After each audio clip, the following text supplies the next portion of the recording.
Perbarui ilmu Islam kamu bersama Religion di tv1news.com dan TV1 Connect.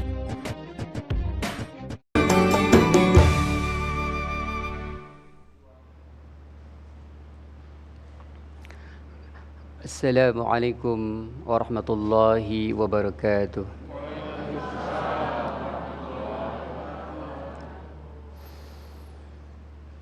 A'udzu billahi minasy syaithanir rajim.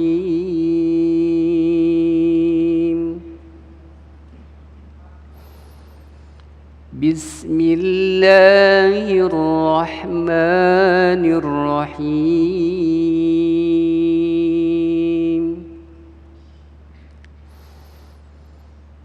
Afara'aita man ittakhadha ilahahu hawahu wa adallahu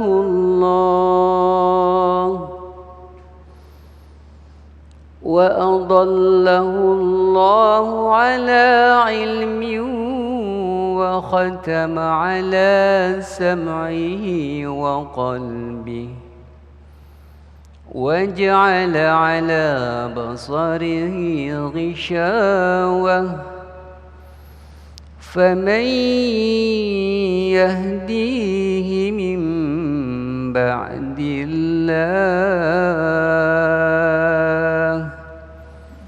أفلا تذكرون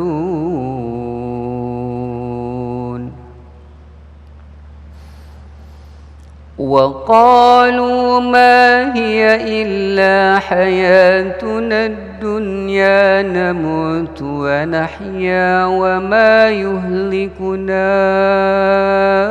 إلا الدهر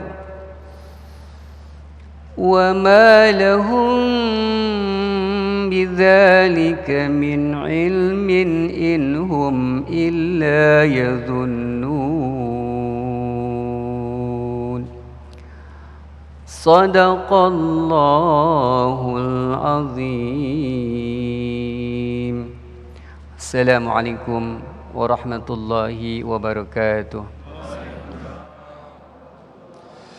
Bismillahirrahmanirrahim. Assalamualaikum warahmatullahi wabarakatuh. Alhamdulillahirrabbilalamin. Allahumma salli ala Sayyidina Muhammad wa ala ali Sayyidina Muhammad. Segala puji bagi Allah yang kembali mempertemukan kita dalam Damai Indonesiaku khusus di bulan suci Ramadan yang bisa Anda saksikan di setiap hari selama bulan suci Ramadan jam 2 hingga pukul 3:30. Dan Alhamdulillah dalam kesempatan kali ini kita kembali hadir dari Masjid Al-Hikmah Kunciran Tangerang bersama guru-guru yang telah hadir bersama kita, Koko Lim dan Ustadz Tata Sukayat. Ada sebuah tema yang akan kita bahas, tentu saja yang kita akan tadabur bersama ayat-ayat yang insya Allah nanti akan disampaikan oleh guru kita berkaitan dengan bagaimanakah kita mampu untuk melawan hawa nafsu. Itulah tema yang kita angkat dalam kesempatan kali ini. Dan bagi Anda yang ingin mengajukan pertanyaan, kami persilakan Anda mengirimkan melalui Instagram di @damai_tv1 dengan hashtag melawan hawa nafsu. Inilah Damai Indonesiaku yang dipersembahkan oleh Sarung Wadimor, tentu sarung kita. Selamat mengikuti.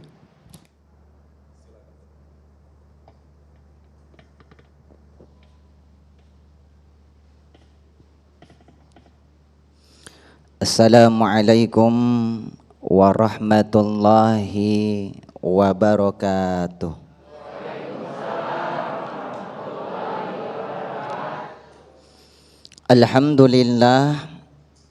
Alhamdulillahilladzi ja'ala ramadhana syahra siyami lil mu'minin wa aujaba alaina bi adaiha linakuna minal muttaqin.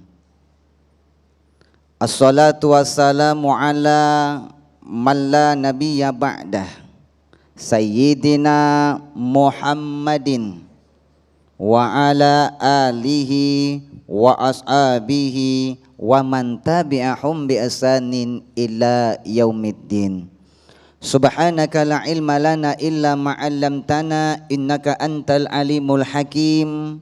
Rabbana iftah lana li futuhil arifin amin ya rabbal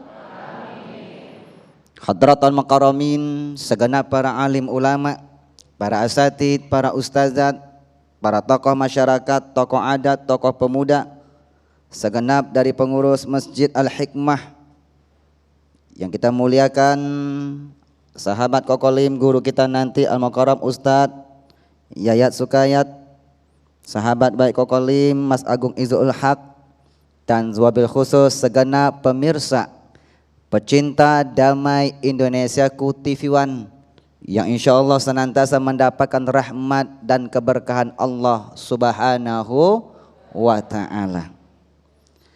Ma'asyiral muslimin, Bapak Ibu yang dirahmati Allah, ketika bertambahnya usia manusia, maka itu hakikatnya berkurang pulalah sisa hidupnya di dunia.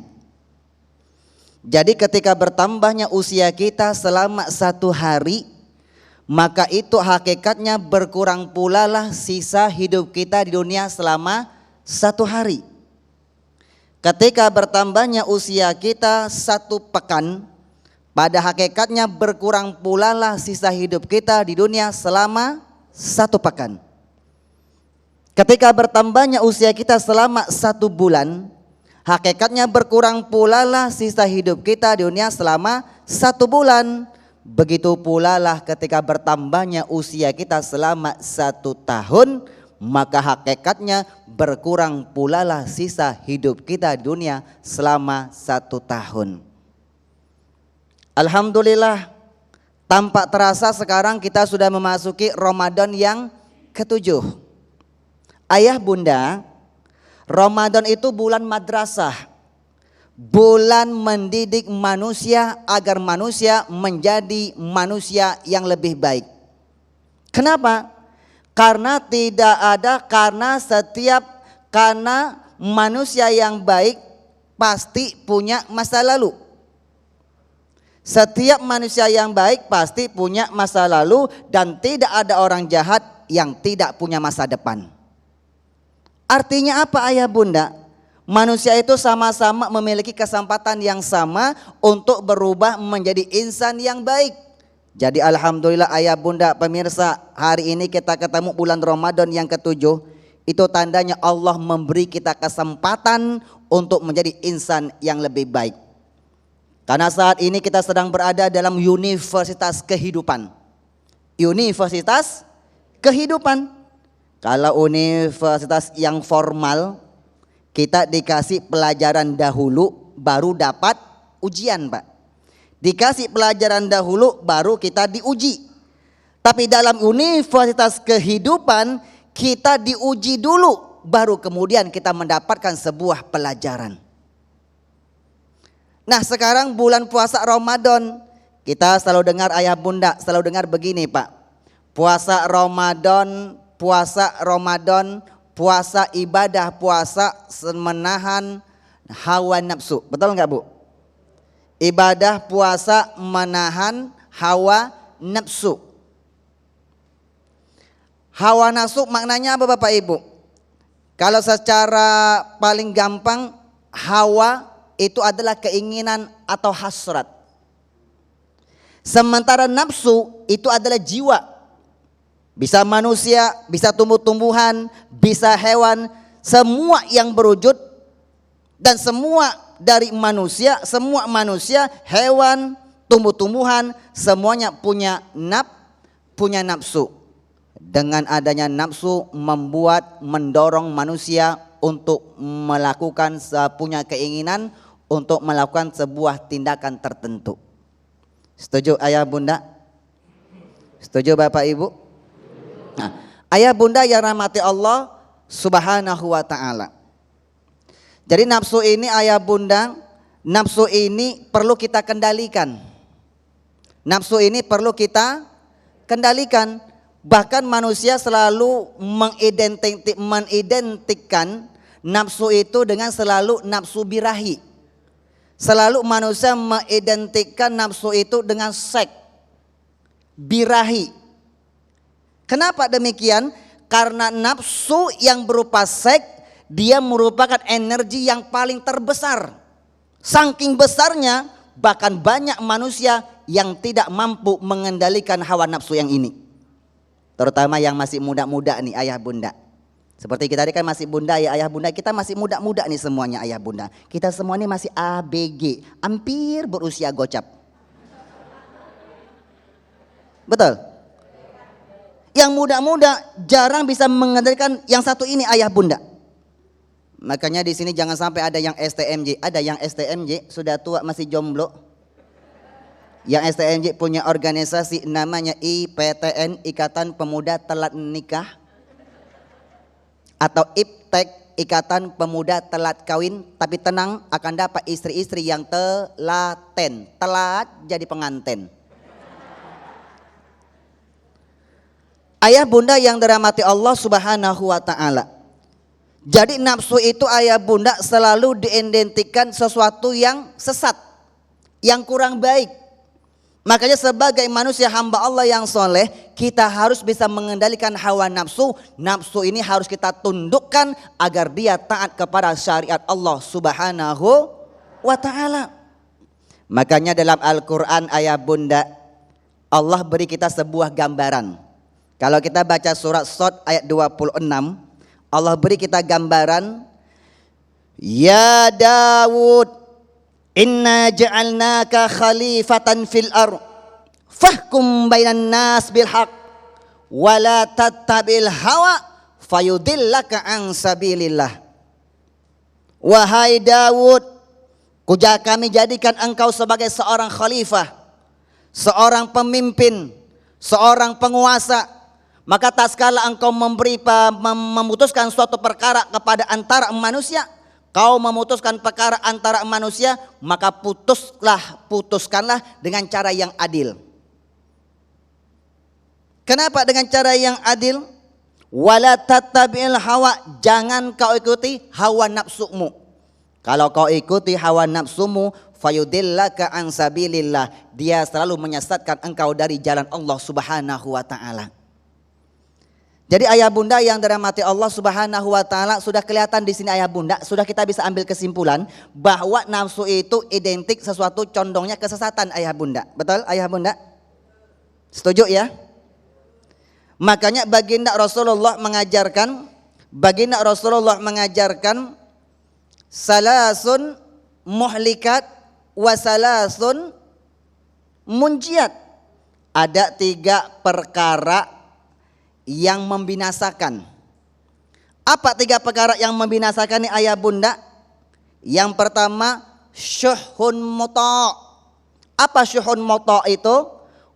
Kebakhilan, kerakusan yang selalu ditaati. Kalau bahasa kita, pelit kok dipelihara. Seperti apa nanti ayah bunda? Nanti kita lanjutkan setelah segmen yang berikut ini. Baik, terima kasih Koko dan pemirsa yang dirahmati Allah. Sangat tegas sekali bahwa instrumen yang ada di dalam tubuh kita yang disebut dengan hawa nafsu memiliki potensi untuk menyesatkan kita. Maka kita harus mengenal siapakah sesungguhnya sosok hawa nafsu ini. Insya Allah Ustadz Tata akan menjelaskan selepas pesan-pesan berikut ini Damai Indonesiaku yang dipersembahkan oleh Sarung Wadimor, tentu sarung kita.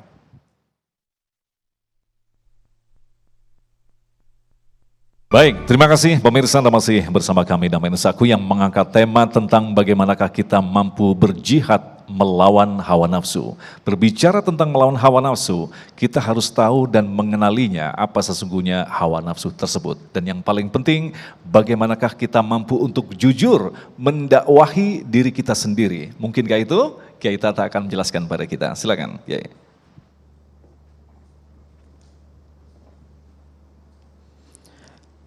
Assalamualaikum warahmatullahi wabarakatuh. Alhamdulillahilladzi qad qarara jihadal hawa akbaral jihad. Assalatu wassalamu ala khairil ibad wa ala alihi wa ashabihi alladzina taba'u sabilar rasyad, amma ba'du. Para alim ulama, para habaib, para kiai, akhinal kiram, al-ustadz, kokolim, Mas Agung yang saya hormati dan Allah muliakan. Pemirsa Damai Indonesiaku di seluruh Nusantara, terutama ibu bapak yang hadir di Masjid Al-Hikmah Kunciran. Bapak-bapak yang keren teguh beriman, kuat mempertahankan keyakinan. Apalagi ibu-ibunya yang nampak solihah, cantik tiada tandingan. Urusan berbakti sama suami selalu diutamakan. Mudah-mudahan jatah THR-nya tidak ditangguhkan. Kita sebagai umat beragama di tengah-tengah keragaman dan kebinekaan yang ada, sering diperhadapkan bukan dengan hanya yang seagama, tapi juga yang berbeda agama. Betul. Timbul pertanyaan, apakah semua agama benar atau agama yang kita anut saja yang benar? Pertanyaan mendasar ini begitu penting untuk kita renungkan. Karena jika seseorang berkesimpulan semua agama benar, bisa-bisa dia dianggap berakidah samar-samar. Tapi jika seseorang berkesimpulan hanya agama yang dianutnya saja yang benar, agama lain tidak benar, bisa dinilai orangnya berakidah sangar. Karena ketidakbenaran tidak boleh dibiarkan, mesti dibina bahkan dibinasakan. Bayangkan kalau seluruh penganut beragama berkesimpulan demikian, sangat boleh jadi wajah umat beragama yang tadinya damai bersahabat akan berubah menjadi monster yang paling jahat, menjadi teroris yang paling sadis, bersikap radikal yang paling brutal, bahkan jihad kital akan dianggap yang sangat ideal. Na'udzubillah, summa na'udzubillahi min dzalik. Lalu bagaimanakah konsep jihad yang ideal menurut Islam? Sebagai jawabannya terdapat dalam salah satu hadis yang dinukil dalam Musnad Ahmad, Sahih Ibnu Hibban. Baginda Rasulullah Muhammad sallallahu alaihi wasallam bersabda, Afdolul jihad, seutama-utamanya jihad, man jahada nafsah fi dzatillah, orang yang paling mampu menaklukkan nafsunya semata-mata karena zat Allah Subhanahu wa taala. Dalam pemahaman ilmu dakwah, spirit jihad seperti ini jika melihat realitas ketidakbenaran, bukan untuk dibina, bukan untuk dibinasakan, prioritas utamanya untuk dibina dan diluruskan. Inilah esensi ungkapan Syekh Ali Mahfud yang dinukil dalam Hidayatul Mursidin, hasun nas alal khairi wal huda wal amru bil ma'ruf wan nahyu anil munkar liyafudu bi'at sa'adatil ajili wal ajil. Memotivasi manusia melaksanakan kebaikan, menegakkan yang ma'ruf, mencegah dari segala yang mungkar demi meraih kebahagiaan dunia dan akhirat. Amin ya rabbal. Ini namanya strategi dakwah, pembinaan menuju perubahan, merubah dari kondisi yang tidak benar menjadi kondisi yang benar, dari kondisi yang benar dirubah menjadi kondisi yang jauh lebih benar.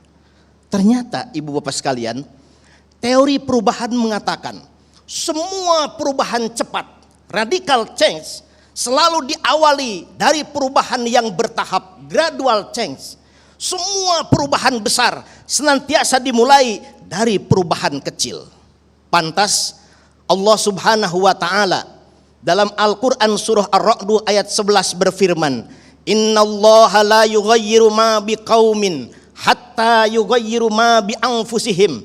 Sesungguhnya Allah tidak akan merubah nasib suatu kaum kecuali individu-individu pada kaum itu melakukan perubahan. Nampaknya firman Allah pada ayat ini sebagai isyarat sekaligus syarat bahwa perubahan komunal kaum hanya bisa terjadi kalau sudah ada perubahan personal atau nafs. Kalau kita perhatikan sejarah, ketika baginda Nabi mengawali dakwah di Mekah yang dijuluki oleh Al-Quran masyarakat dulumat, masyarakat ummiyi, masyarakat jahiliyah, beliau tidak melakukan pembinasaan masyarakat yang rusak itu. Berangkat ke Jabal Nur, masuk ke gua Hiro, untuk menerima wahyu dari Allah Subhanahu wa taala. Beliau berkontemplasi, ini level dakwah nafsiyah, mendakwahi diri sendiri jauh sebelum mendakwahi orang lain. Karena kalau sudah mampu mendakwahi diri sendiri, dia akan mampu berdakwah kepada orang lain dengan prinsip yang sangat ideal, menyampaikan yang dia amalkan dan mengamalkan apa yang disampaikan. Amin ya Rabbal. Ini dakwah nafsiyah Nabi di Gua Hiro yang berada di Jabal Nur di Makkah Al-Mukarramah. Ini mudah-mudahan ibu bapak sekalian, pemirsa Damai Indonesiaku dan kita semua, secepatnya Allah takdirkan kita bisa berkunjung ke Mekah untuk beribadah. Amin. Ibu pengen ke Mekah? Pengen ke Madinah? Kalau pengen ke Madinah, perbanyak sholawat kepada baginda Rasulullah Muhammad. Kalau pengen cepat pergi ke Mekah, perbanyak surat Al-Hajj, surat Ibrahim, surat Yasin. Kalau tidak pergi juga, surat warisan keluarin. Sampai di Mekah sempatkan ziarah ke Jabal Nur. Mendaki ke Jabal Nur tidak lama, 1,5 jam dari bawah ke atas. Masuk ke Gua Hiro, turunnya bervariasi. Ada yang 1,5 jam, ada yang 1 jam, ada yang 5 menit. Itu menjatuhin diri dari atas ke bawah cepat itu. Melihat realitas jahiliyah, ketika para penguasa berbuat semena-mena, para pengusaha pelit dan durjana, harkat dan martabat wanita begitu tiada berharga, perjudian dan mabuk-mabukan sangat kasat mata, Tuhan yang disembahnya adalah berhala. Saya yakin Nabi tidak nyaman dengan situasi itu, betul? Tapi Nabi melakukan dakwah nafsiyah, mengendalikan nafsu, menundukkan nafsu pada dirinya. Ketika Nabi mampu menaklukkan nafsu yang berada pada dirinya, jihad melawan hawa nafsunya sukses, datanglah malaikat menyampaikan wahyu. Tapi kalau kita jihad mengumbara nafsu, yang datang aparat bawa peluru. Kenapa demikian?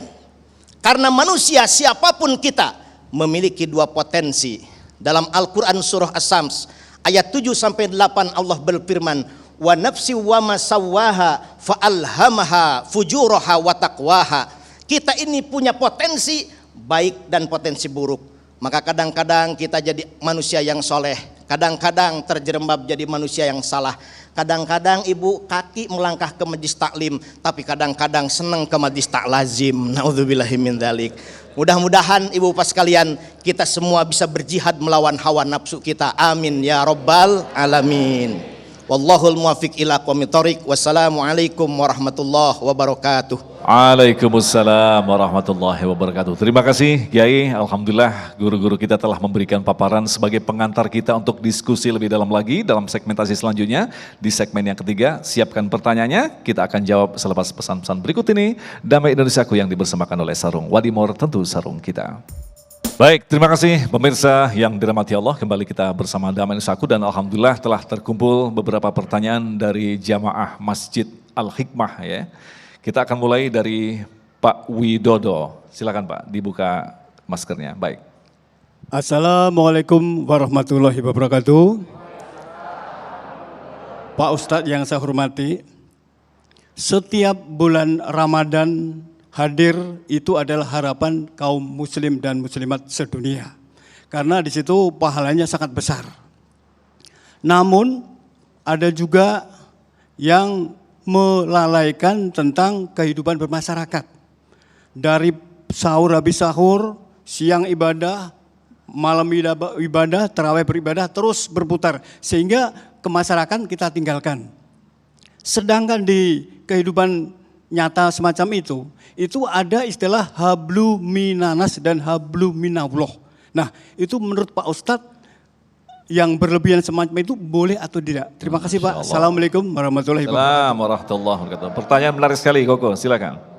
Ya, sisi Pak Widodo. Ini terjadi di kehidupan kita sehari-hari. Bahwa perlu kita ketahui di dalam Al-Quran itu Allah sudah jelaskan di dalam surah Al-Imran ayat bunyinya begini. Duriban alaihimuz zillatu ainama sukifu, bahwa manusia akan tertimpa kehinaan dimanapun saja dia berada. Dimanapun saja manusia berada tertimpa kehinaan. Nas, manusia Pak. Kalau manusia tidak mau tertimpa kehinaan alias meraih sebuah kemuliaan, solusinya ada dua kata Allah. Illa, kecuali kalau dia tidak mau tertimpa kehinaan, kecuali bihablim minallah wa hablim minan nas. Manusia harus menjalin hubungan baik antara dia sama Allah, juga hubungan baik dengan sesama manusia. Kalau manusia hanya ibadah terus kepada Allah, ibadahnya bagus, sholatnya bagus, hajinya bagus, baca Qur'annya bagus, tetapi hablim minanasnya tidak bagus, tidak bersosialisasi, tetangganya sakit masa bodoh, enggak peduli kepada sesamanya, tetap tertimpa kehinaan.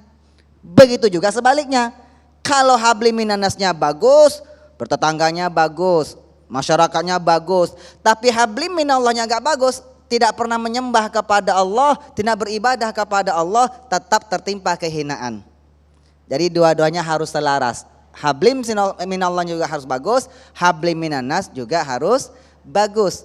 Yang perlu kita ketahui, ayah bunda, ingat, iblis setan dari golongan jin, kalau dia tidak mampu membuat manusia menjadi manusia atau menjadi manusia yang jahat, kalau dia tidak mampu menjadikan manusia jadi orang yang jahat, maka iblis dan setan akan berusaha sekeras mungkin menjadi manusia agar dia merasa orang yang paling soleh, merasa paling pinter, merasa paling bertakwa, merasa paling dermawan, merasa paling hebat alias sombong. Karena orang jahat, orang sombong, dua-duanya akan menjadi sahabatnya nanti di dalam api neraka. Tapi kalau itu bentuk wujud totalitas di bulan suci Ramadan, artinya dia benar-benar berusaha beribadah sebanyak mungkin. Di luar Ramadan dia akan biasa-biasa saja.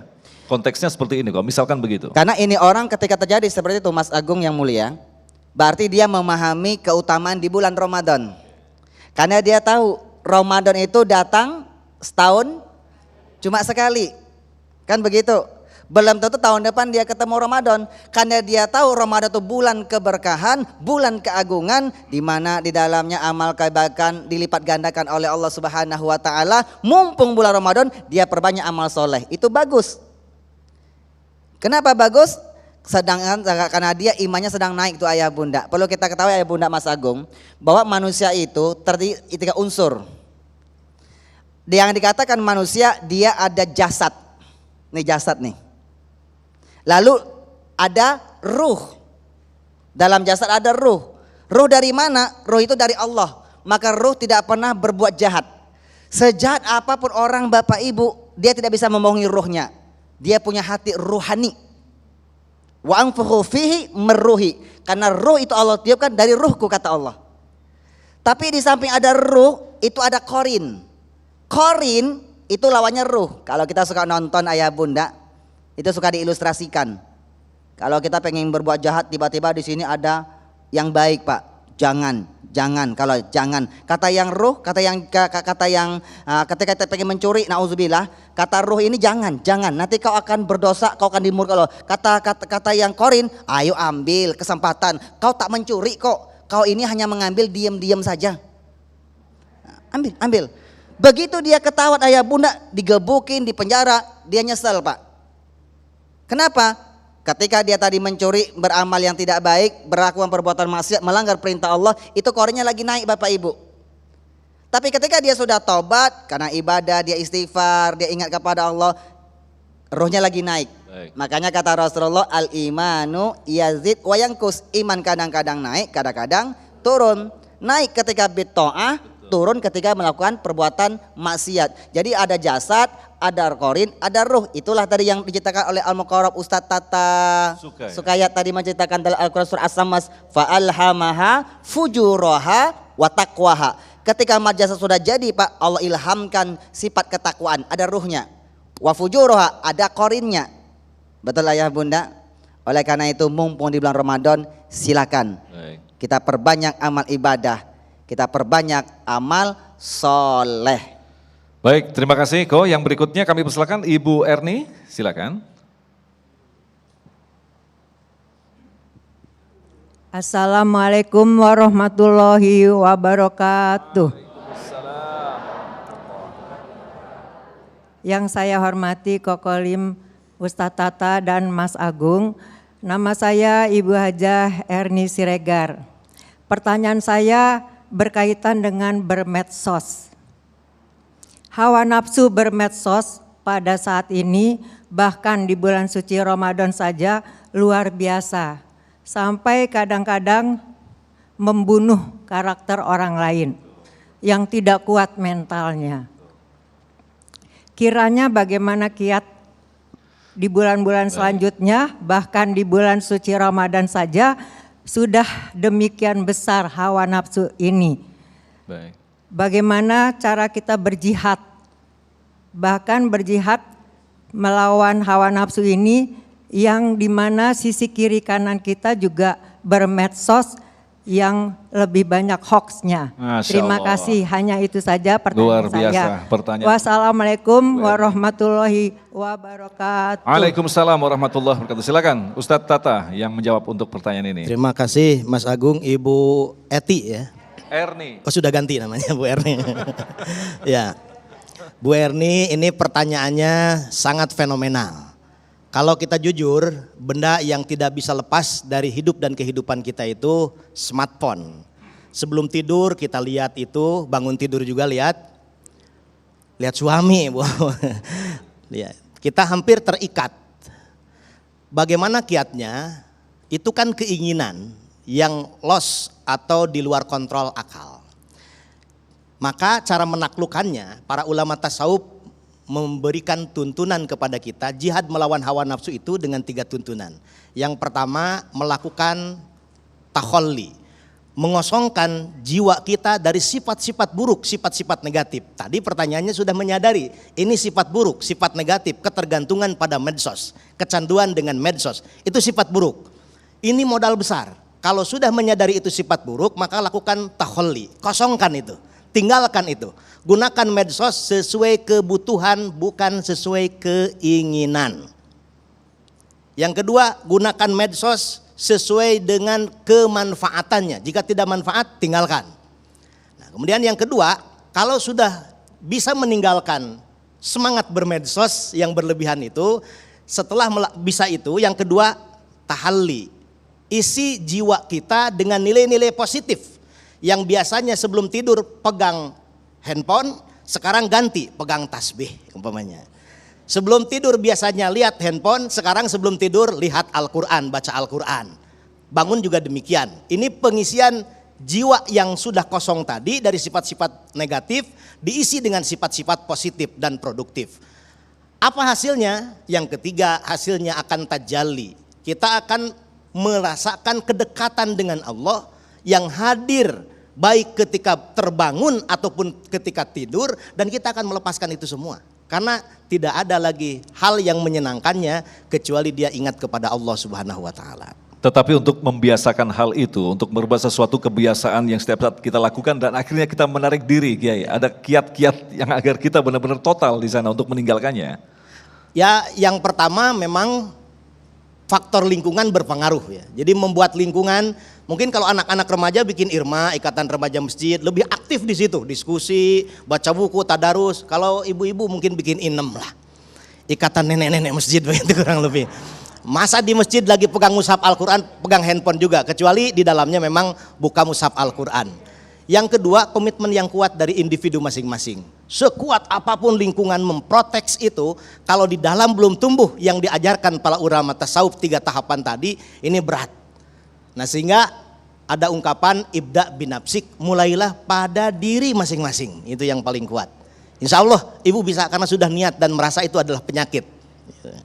Terima kasih Kiai. Berikut kami persilakan Bapak Lestari Widodo. Assalamualaikum warahmatullahi wabarakatuh. Al-Mukarram, Al-Ustadz keduanya yang sangat saya hormati dan saya banggakan, Pak Agung. Perkenalkan, nama saya Lestari Widodo. Menyikapi sesuai dengan tema kita hari ini tadi, ya, jihad melawan hawa nafsu. Kiat atau menu-menu apa yang mudah tersampaikan untuk membawakan diri seseorang berkarakter secara otomatis untuk mengendalikan hawa nafsu itu tadi di era pandemi sekarang ini. Kiranya itu Pak Ustadz, terima kasih. Assalamualaikum warahmatullahi wabarakatuh. Assalamualaikum warahmatullahi wabarakatuh. Koko sudah sangat jelas pertanyaannya, di era pandemi kita diuji seperti ini, kemudian ada dorongan hawa nafsu, bagaimanakah kiat-kiat kita mampu melampauinya? Koko. Kiat-kiat untuk melawani atau berjuang melawan hawa nafsu. Tentu kita Al-Quran merupakan tuntunan kehidupan kita, bukan tontonan. Tuntun untuk Al-Quran kita baca. Nah, tadi kan sudah dibaca di qori yang awal ayah bunda. Ya Pak Widodo ya. Di dalam surah An-Nazi'at ayat 40. Di sana sudah Allah jelaskan, wa amma man khafa maqama rabbihi wa nahan nafsa 'anil hawa fa innal jannata hiyal ma'wa. Pertama sudah Allah ingatkan ayah bunda, adapun orang-orang yang selalu menawan hawa nafsunya, dia selalu menahan dirinya terhadap melawan hawa nafsunya, keinginan hawa nafsunya dia lawan, dia tahan karena dia takut akan kebesaran Allah. Adapun manusia yang takut akan kebesaran Allah lalu dia menawan hawa nafsunya, maka dia mendapatkan apa? Tempat tinggalnya di surganya Allah Subhanahu wa taala. Jadi yang pertama cara kendalikan, timbulkan rasa takut. Takut itu dulu Pak. Ya, takut. Kalau kita pengen sesuatu yang tidak baik, wah takut. Jangan-jangan Allah nggak ridho nih.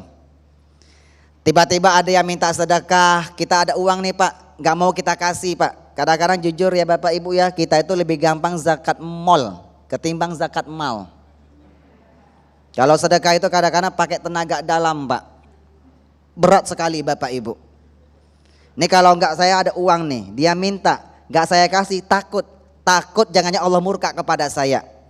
Saya sudah terima gajian, enggak saya keluarkan zakatnya, takut Allah ambil paksa dengan caranya Allah. Takut. Pagi-pagi subuh jam 3:30 sudah bangun. Kenapa? Takut ketinggalan sholat subuh berjamaah. Jadi rasa takut itu membuat dia melawan hawa nafsunya. Nah takut itulah yang bisa diartikan dengan takwa. Betul ya? Jadi takwa itu bisa diartikan dengan takut. Tapi takutnya berbeda loh ayah bunda. Kita takut sama seorang raja yang zalim, membuat kita semakin jauh dengan derajat tersebut. Setuju ya bunda? Takut sama seekor binatang yang buas, membuat kita semakin jauh dengan binatang tersebut. Tapi kalau kita takutnya kepada Allah, bukan membuat kita semakin jauh kepada Allah, tapi justru membuat kita semakin dekat kepada Allah Subhanahu wa taala. Masya Allah, terima kasih Koko, dan masih ada satu pertanyaan yang kita simpan, tentunya kita akan jawab selepas pesan-pesan berikut ini. Tetaplah bersama kami, Damai Indonesiaku. Terima kasih Anda masih bersama kami, dan kita akan lanjutkan lagi untuk menjawab pertanyaan-pertanyaan Anda yang dikirim melalui Instagram, dan ada satu lagi yang akan disampaikan oleh Bu Nur Aini. Tafadhol. Insya Allah akan dijawab oleh Kiai Tata. Terima kasih. Assalamualaikum warahmatullahi wabarakatuh. Yang saya hormati, pada kesempatan kali ini saya akan bertanya, bagaimanakah cara kita menguasai hawa nafsu yang cenderung mengarah ke arah negatif? Itu saja. Baik, terima kasih. Silakan Kiai, menguasai hawa nafsu yang cenderung mendorong pada keburukan. Tafadhol. Ya memang kadang-kadang kita ini diperbudak oleh hawa nafsu ya. Maka dalam Al-Quran itu Allah berfirman, ya ayyuhalladzina amanuttaqullaha wa kunu ma'as-shadiqin. Wahai orang-orang yang beriman, bertakwalah kepada Allah dan bergaulah dengan orang-orang yang benar. Untuk apa? Kalau kita sudah kelihatan akan dikendalikan oleh nafsu, ada yang ngingetin, ada yang nasehatin pada kita. Tapi kalau kita tidak bergaul dengan orang-orang yang benar, memperturutkan nafsu itu mungkin didukung. Ah iya kayak gitu no, orang lain mah kagak berani kayak lo. Nah malah dikomporin. Tapi kalau bergaul dengan orang-orang yang benar, diingetin. Jangan gitu. Jadi ada tawasau bil haq wa tawasau bis sober. Yang kedua, kalau nafsunya itu nafsu amarah, bawaannya kesel mulu. Ada yang begitu Bu, ada? Iya, ditanyakan kelihatannya ada gitu. Itu kalau nafsu lagi tinggi, coba wudhu. Setelah wudhu masih nafsu juga, coba baca Quran. Masih nafsu juga, coba sholat. Nafsu juga bawa ke rumah sakit jiwa kelihatan. Itu udah akut, dia susah disembuhkan. Di ru'yah. Di ruqyah gitu. Terima kasih Mas Agung. Baik, terima kasih. Selanjutnya kita pertanyaan dari Instagram. Yang pertama mungkin Koko bisa menjawabnya berkaitan dengan penjelasan Koko tadi bahwa salah satu cara untuk menahan mengendalikan hawa nafsu adalah dengan melakukan ibadah saum. Benar kita tidak makan, tidak minum, tetapi dorongan hasrat itu justru ada di dalam pikiran kita. Bagaimanakah kita mampu mengendalikannya? Untuk mengendalikan hawa nafsu itu betul sekali Mas Agung. Yang paling dahsyat itu adalah memang dengan puasa. Dengan puasa. Karena berangkat dari sejarah, kalau kita baca dalam kitab Tanbihul Ghafilin, kitab yang selalu mengingatkan manusia dari kelalaian. Di situ dijelaskan, diceritakan tentang asal-usul ketika Allah menciptakan nafsu dan akal. Jadi ketika Allah Subhanahu wa taala menciptakan yang namanya akal, lalu Allah panggil tuh akal, disuruh menghadap kepada Allah, akal menghadap. Ketika Allah suruh berangkat, dia berangkat. Ketika Allah bertanya, wahai akal, man ana, siapa aku? Anta Rabbi, engkau Tuhanku ya Allah, wa ana abduk, dan aku adalah hambamu ya Allah yang dhaif, yang lemah. Lalu Allah berkata begini, ayah bunda, maka engkau tidak ada makhluk yang kuciptakan lebih mulia daripada engkau wahai akal. Makanya manusia itu makhluk yang mulia karena dia memiliki akal. Yang membedakan manusia sama binatang sama yang lainnya adalah punya akal. Tapi jangan salah ayah bunda, akal itu harus diiringi dengan iman. Karena kalau punya akal tidak punya iman itu bahaya. Tapi jauh lebih bahaya ketika punya akal dia tidak punya iman. Orang tidak punya akal, tidak punya iman, paling banter ayam tetangga dia colong. Sendal di masjid dia gosok. Itu doang bahayanya, begitu doang Pak. Tapi ketika dia punya akal tapi tidak punya iman, jangankan ayam tetangga, ATM bisa dia bobol ayah bunda. Uang negara pun bisa dia garong. Karena dia punya akal tapi dia tidak punya iman. Makanya yang bisa membedakan manusia itu adalah sama makhluk yang lain, dia mulia karena dia memiliki akal. Tapi tak sekali Allah menciptakan yang namanya nafsu. Ketika Allah ciptakan nafsu, disuruh menghadap, tak menjawab ayah bunda. Gak mau tahu, dia cuek. Lalu Allah bertanya, wahai nafsu, man ana? Dia mengatakan, saya adalah saya dan engkau adalah engkau. Gak mau ngaku itu Allah Tuhan dia yang menciptakan dia. Akhirnya apa? Allah siksa ayah bunda. Allah masukkan ke dalam neraka jahim.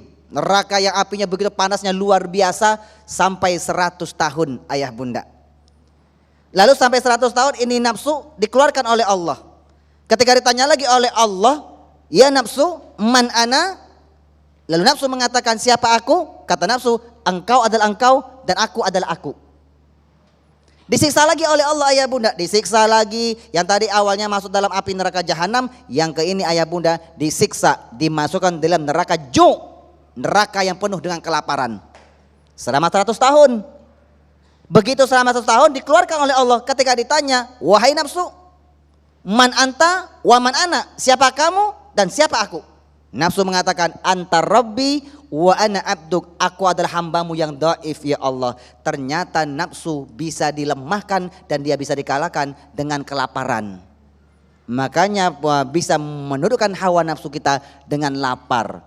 Orang yang lapar paling gampang menundukkan hawa nafsu. Makanya bagi pemuda-pemudi yang belum menikah ya, makanya kata Rasulullah, kalau kalian sudah mampu menikah, menikahlah. Tapi kalau kalian sudah tidak mampu menikah, maka caranya bagi apa? Caranya berpuasa. Karena puasa itu bisa mengendorkan hawa nafsu kita, menghilangkan egois kita. Karena laki-laki, perempuan itu Mas Agung, lebih condong itu laki-laki itu lebih egois. Makanya Koko itu tidak suka sama laki-laki. Nah, sudah, bunda. Baik. Kiai Tata, ini menarik sekali berkaitan dengan proses kita menasehati diri sendiri atau tazkiyatun nafs. Tetapi ada yang disebut dengan kita merasa paling benar. Nah, lantas bagaimanakah kita mampu bisa menguliahi diri kita sendiri, menasehati diri kita sendiri tanpa kehadiran orang lain? Silakan penjelasannya Kiai. Level menasehati yang paling berat itu pada level personal. pada level nafsiyah, pada level diri sendiri. Karena kita tidak menaklukkan di luar, tapi menaklukkan di dalam. Apa yang bisa kita lakukan? Coba misalkan kita baca firman Allah, ya ayyuhalladzina amanu qu anfusakum wa ahlikum naro.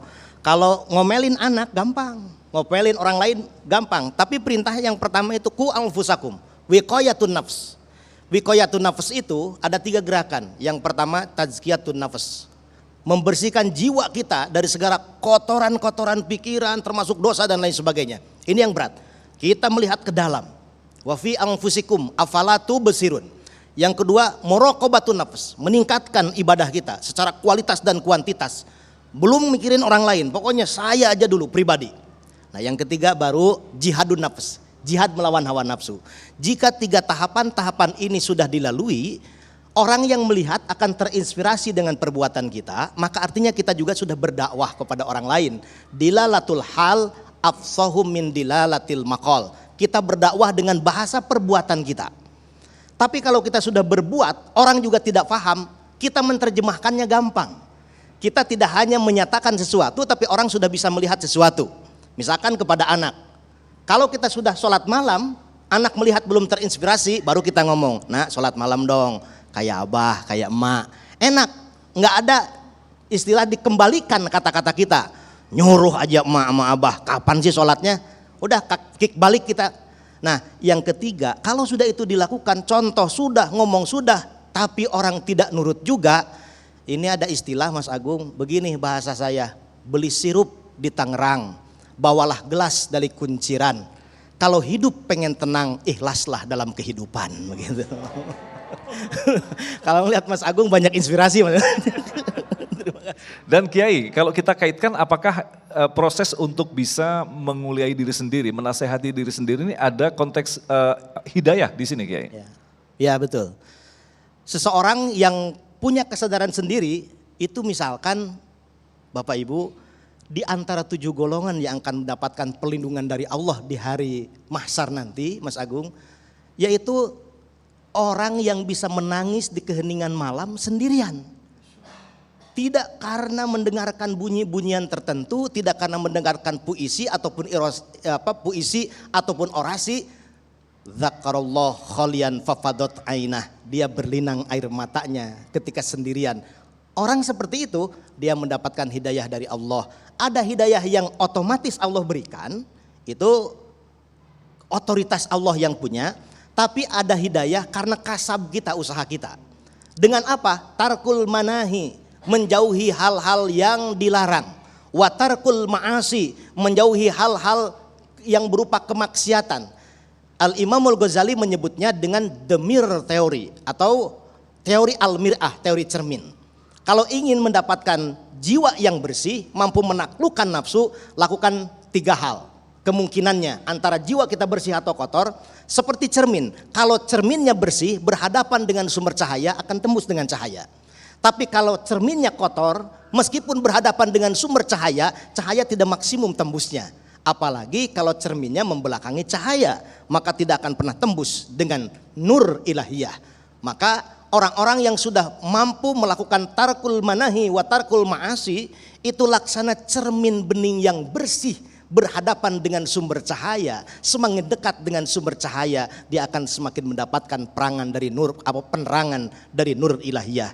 Itulah kalau orang Jawa Barat Mas Agung punya prinsip silih asah, silih asih, silih asuh. Silih asah itu saling menajamkan lahir dan batin. Silih asih itu saling mengasihi satu dengan yang lain. Silih asuh saling melindungi satu dengan yang lain. Itu bukan dalam konteks lahir saja, termasuk batin. Baik, terima kasih Kiai Tata Gokolim atas ilmu yang sangat luar biasa dalam kesempatan kali ini. Tapi sayang sekali memang waktu kita sangat terbatas, tapi insya Allah saya yakin apa yang telah disampaikan tadi mampu menjadi bahan bagi kita untuk tidak pernah lelah mengoreksi kualitas keimanan kita. Insya Allah di akhir nanti kita akan berdoa bersama, kita akan sampaikan selepas pesan-pesan berikut ini. Tetaplah bersama kami, Damai Indonesiaku.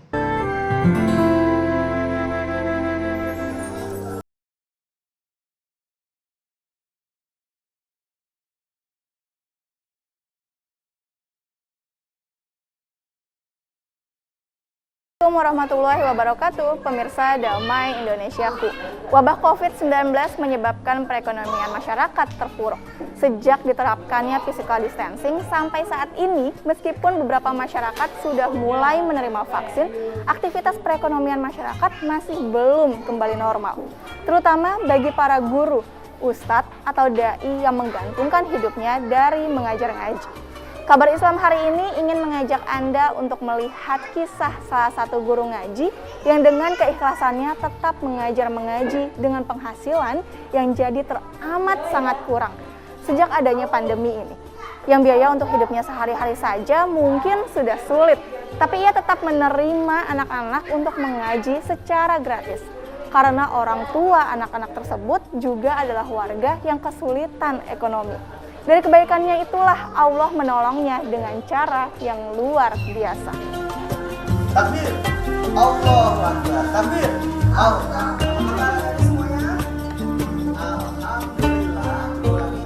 Pandemi COVID-19 bagi Ustadz Satria adalah ujian yang cukup luar biasa.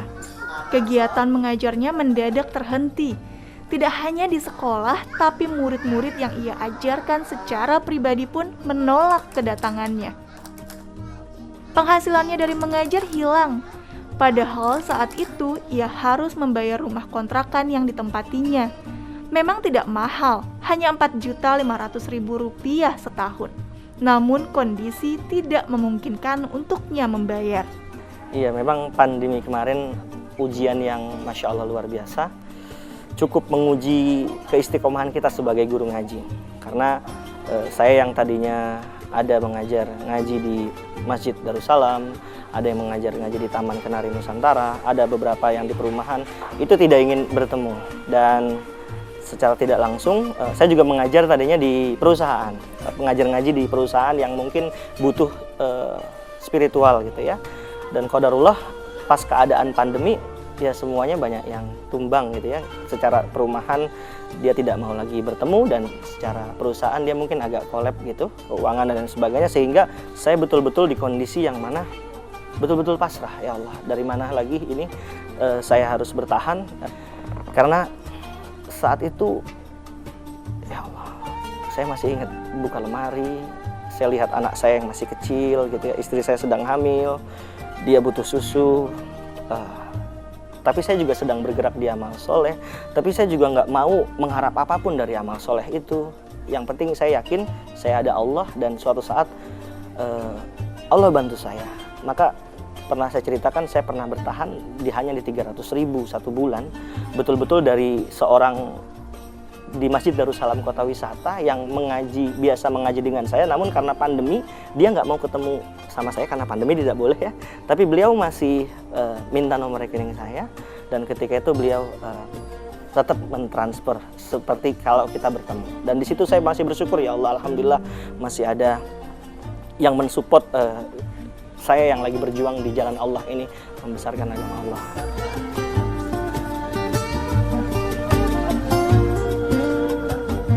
Namun dalam kondisi yang sulit, Ustadz Satria tidak berhenti melaksanakan dakwahnya. Ia tetap mengajar anak-anak di sekitar tempatnya tinggal secara gratis. Kita melihat mereka sudah, bahasanya kan hari ini sedang pandemi, mereka tidak masuk sekolah, mereka sudah mau duduk mengaji, belajar Quran bersama kita aja udah alhamdulillah luar biasa. Maka takutnya saat kita minta, malah mereka merasa terbebani dan nggak mau belajar lagi. Sehingga termasuk saat mungkin dia minta ke orang tuanya, kami tidak tega.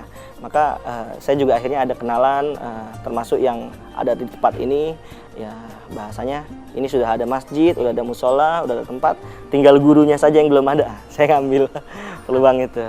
Kalau di Kayu Manis ini rata-rata mereka bekerja di pasar.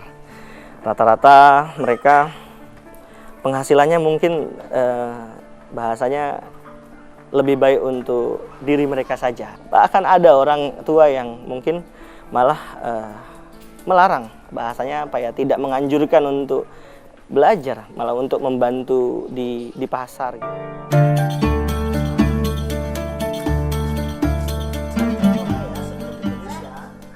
Allah Subhanahu wa Ta'ala memang tidak pernah membiarkan umatnya berjuang sendirian. Hal itu yang dipercaya oleh Ustadz Satria. Perjuangannya untuk tetap berdakwah di tengah pandemi tanpa dibayar menggugah hati seorang pengusaha. Ustadz Satria bercerita, dari pengusaha inilah ia mendapatkan pertolongan hingga kehidupannya perlahan membaik. Saya ibarat kata cari muka gitu. Kan cari muka sama manusia mah udah biasa. Cari muka sama Allah saat itu. Dan terus istiqomah di gerakan infak beras, terus berbagi, membantu apa yang bisa kita bantu, ikut mikul beras, sampai akhirnya ya diketemukan dengan orang-orang dermawan yang ya qadarullah hari ini yang rumahnya saya tempati adalah ya rumah seorang dermawan itu yang rumahnya kosong dan pas banget beliau bilang membutuhkan ustadz untuk tinggal di rumahnya. Kita dipertemukan ya sejak itu baru 4 bulan yang lalu kira-kira keadaan saya perlahan demi perlahan banyak yang mensupport kegiatan dakwah ini. Segala gratis, kendaraan saya juga itu wakaf basicnya bukan punya saya. Motor saya itu bukan milik pribadi karena saya banyak keliling Jakarta, Depok, Tangerang, Bekasi. Jadi tadi saya bilang ada orang baik atau ada lembaga yang baik yang bahasanya membantu saya untuk menggerakkan dakwah ini agar tidak sendirian. Begitu kira-kira.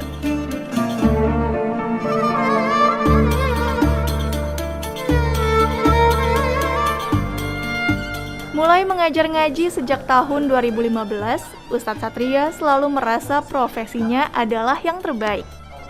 Ia tidak pernah sekalipun menyesal meski harus mengalami kondisi yang sulit. Kini selain mengajar, Ustadz Satria juga membantu menjadi kuli panggul di sebuah komunitas infak dan sedekah. Itu semua pertama atas izin Allah ya. Saya juga prinsipnya saya tidak minta-minta, saya tidak mohon-mohon, saya bekerja karena Allah saja. Adapun jika ada orang yang melihat saya, berarti itu mungkin cara Allah menemukan saya. Karena saya meyakini Mbak, bahwasanya resiko jadi orang baik itu cuma 2. Yang pertama, dia akan bertemu dengan orang baik lagi. Yang kedua, dia akan diketemukan dengan orang baik lagi. Ustadz Satria percaya bahwa setiap orang yang berjuang di jalan Allah tidak akan pernah disia-siakan. Pantang menyerah dan tetap istiqomah menjadi kekuatan baginya. Karena dirinya yakin Allah akan memberikan solusi dengan cara-cara yang terbaik.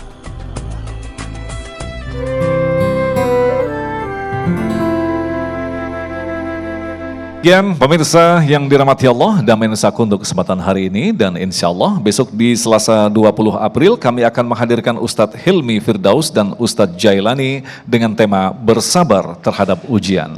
Agung Isul Haq dan kerabat kerja Damai Indonesiaku serta pendukung acara ini Sarung Wadimor tentu Sarung kita mengucapkan terima kasih atas perhatian Anda. Sampai jumpa besok. Assalamualaikum warahmatullahi wabarakatuh. Allahumma salli ala sayyidina wa habibina wa karimina wa syafi'ina wa maulana Muhammad wa sallim radiyallahu tabarakta wa ta'ala an kulli sahabati rasulillahi ajma'in amin. Allahumma nawwir qulubana binuri hidayatika kama nawwartal arda binuri syamsika abadan abada birahmatika ya arhamar rahimin ya muqallibal qulub sabit qalbi ala dinik wa husni ibadatik. Rabbana la tuzigh qulubana ba'da idh hadaitana wa hab lana min ladunka rahmatan innaka antal wahhab. Subhana rabbika rabbil izzati amma yasifun wa salamun alal mursalin walhamdulillahi rabbil alamin.